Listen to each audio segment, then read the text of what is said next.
A man is torn from the woman he loves and sold into slavery. Forced into chains, marched across deserts, and treated as property with no promise of ever seeing her again, while she endures brutal punishment under a cruel master. But the moment an unexpected stranger pulls him out of that fate, everything begins to change. He steps into a deadly path where every move brings him closer to her and deeper into danger. Set in 1858 Texas, 2 years before the Civil War, a chain gang of shackled enslaved black people are forced to march across the harsh desert under the watch of the ruthless Speck brothers, Ace and Dickie. Among them is Django, a man torn from his wife Broomhilda after being sold away. One night, their grim journey is suddenly interrupted by Dr. King Schultz, a peculiar German dentist turned bounty hunter. Who's that stumbling around in the dark? Who approaches in the dark with an air of confidence. The Speck brothers react with suspicion and hostility, but Schultz calmly diffuses the tension, revealing he's searching for them specifically. His real goal is to find and purchase Django, believing him to be the key to tracking down the notorious Brittle brothers, whom Django once knew from the Karukan plantation. Schultz questions the enslaved group about anyone from the Karukan plantation, a resident of the Karukan plantation, prompting Django to speak up, and by the glow of his lantern, Schultz confirms he's found the right man. He presses Django about the Brittle brothers, Big John, Ellis, and Roger, former overseers Django once served under, and Django confidently explains he can identify them anywhere. The tense exchange is suddenly disrupted when Ace lashes out, refusing to sell Django and aggressively pointing his gun at Schultz. Or are you pointing your weapon at me with lethal intention? Who coolly mocks his bravado before, in a split second, killing him and shooting Dickie's horse, trapping Dickie helplessly beneath it. As chaos settles into stunned silence, Schultz remains eerily calm, casually taunting the injured Dickie to stay quiet while he finishes his business. I'd like to finish my line of inquiry with young Django. Returning his focus to Django, Schultz resumes the conversation as if nothing happened, now fully in control of the situation, and makes it clear he intends to pay a fair price 110 and secure Django's help in tracking down the Brittle brothers. If you are enjoying this recap, make sure to hit the like button. Schultz leaves the remaining enslaved men to deal with Dickie themselves, You could unshackle yourselves? while Django claims Ace's coat and horse, symbolizing the first shift in his fate. The next day, the pair ride into Daughtry, Texas, drawing shocked stares as Django becomes the first black man anyone there has seen on horseback, even causing the innkeeper to flee in panic when they enter a bar. Seizing control of the situation, Schultz explains his true profession as a bounty hunter. Bounty hunter. Someone who kills wanted men and collects rewards, contrasting it with the cruelty of the slave trade, and admits he needs Django's help to find the Brittle brothers. Though uneasy, Schultz strikes a deal. Django will help identify and kill them in exchange for his freedom and payment. I agree to give you your freedom. As they travel together, Schultz learns of Django's wife, Broomhilda, who speaks some German and was once a house slave, deepening Django's motivation to reunite with her. Their journey leads them to a Tennessee plantation, where they plan an elaborate ruse, with Django posing as Schultz's valet. At the estate of Spencer Big Daddy Bennett, Schultz cleverly gains access by pretending to negotiate a purchase, allowing Django to quietly search for clues about the Brittle brothers. I'm looking for 3 white men. Only to discover they may be hiding under different names. The Tina unknowingly leads Django straight to the Brittle brothers, revealing that Ellis Brittle is out in the fields while his brothers, John Brittle and Roger Brittle, are at the stables brutally punishing a young boy. You better give me that arm. Acting quickly, Django storms in, kills John, and savagely beats and executes Roger just as Dr. King Schultz arrives, calmly confirming their identities before sniping Ellis as he tries to flee. With the Brittles eliminated, their mission is complete. But that night, Spencer Big Daddy Bennett gathers a posse to take revenge, despite the legal warrant protecting Schultz and Django.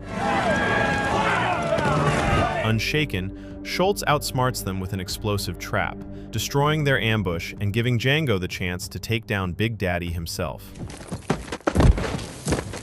Later, as the dust settles, the two share a quiet meal where Django speaks about Broomhilda. Moved by his story, Schultz offers him a true partnership, proposing that Django work with him as a bounty hunter through the winter, I have to admit we make a good team. earn a share of the profits, and eventually gain the means to rescue his wife. Schultz fully commits to helping Django reunite with his wife, And we'll find where they sent your wife. promising to take him to Greenville and track down where she was sent. The two return to Texas and begin working together as bounty hunters, with Django successfully killing his first target, Smitty Bacall, and earning his first payment while sharpening his shooting skills. Over the winter, they build a deadly reputation, collecting bounties with efficiency and forming a strong partnership. By spring, their journey leads them to Mississippi, where they discover that Broomhilda has been sold to Calvin J. Candy, He owns the fourth biggest cotton plantation. the ruthless owner of the infamous Candyland plantation. Realizing a direct approach won't work, Schultz devises an elaborate con. Instead of simply buying her, they will pose as wealthy investors, with Django playing a knowledgeable buyer. Subscribe to the channel before watching ahead. Django and Dr. King Schultz meet Calvin Candy at his exclusive club, where savage Mandingo fights are underway. Spectacles Django pointedly refuses to watch, while Schultz maintains their cover by offering $12,000 for one of Candy's top fighters as a calculated distraction to eventually secure Broomhilda. It would be to discuss business. The ploy works, capturing Candy's interest and earning them an invitation to Candyland.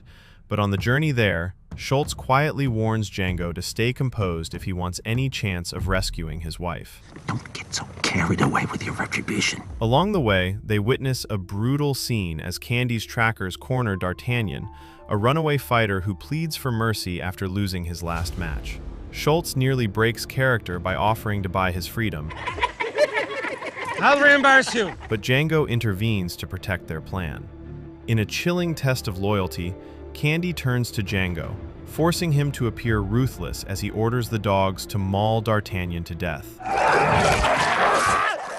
Forced to watch D'Artagnan's brutal death, Dr. King Schultz and Django press on to Candyland, where Steven quickly grows suspicious of Django's free status. Who this nigga on that name? Schultz arranges to meet Broomhilda, whom Django sees being dragged out in distress after severe mistreatment and punishment,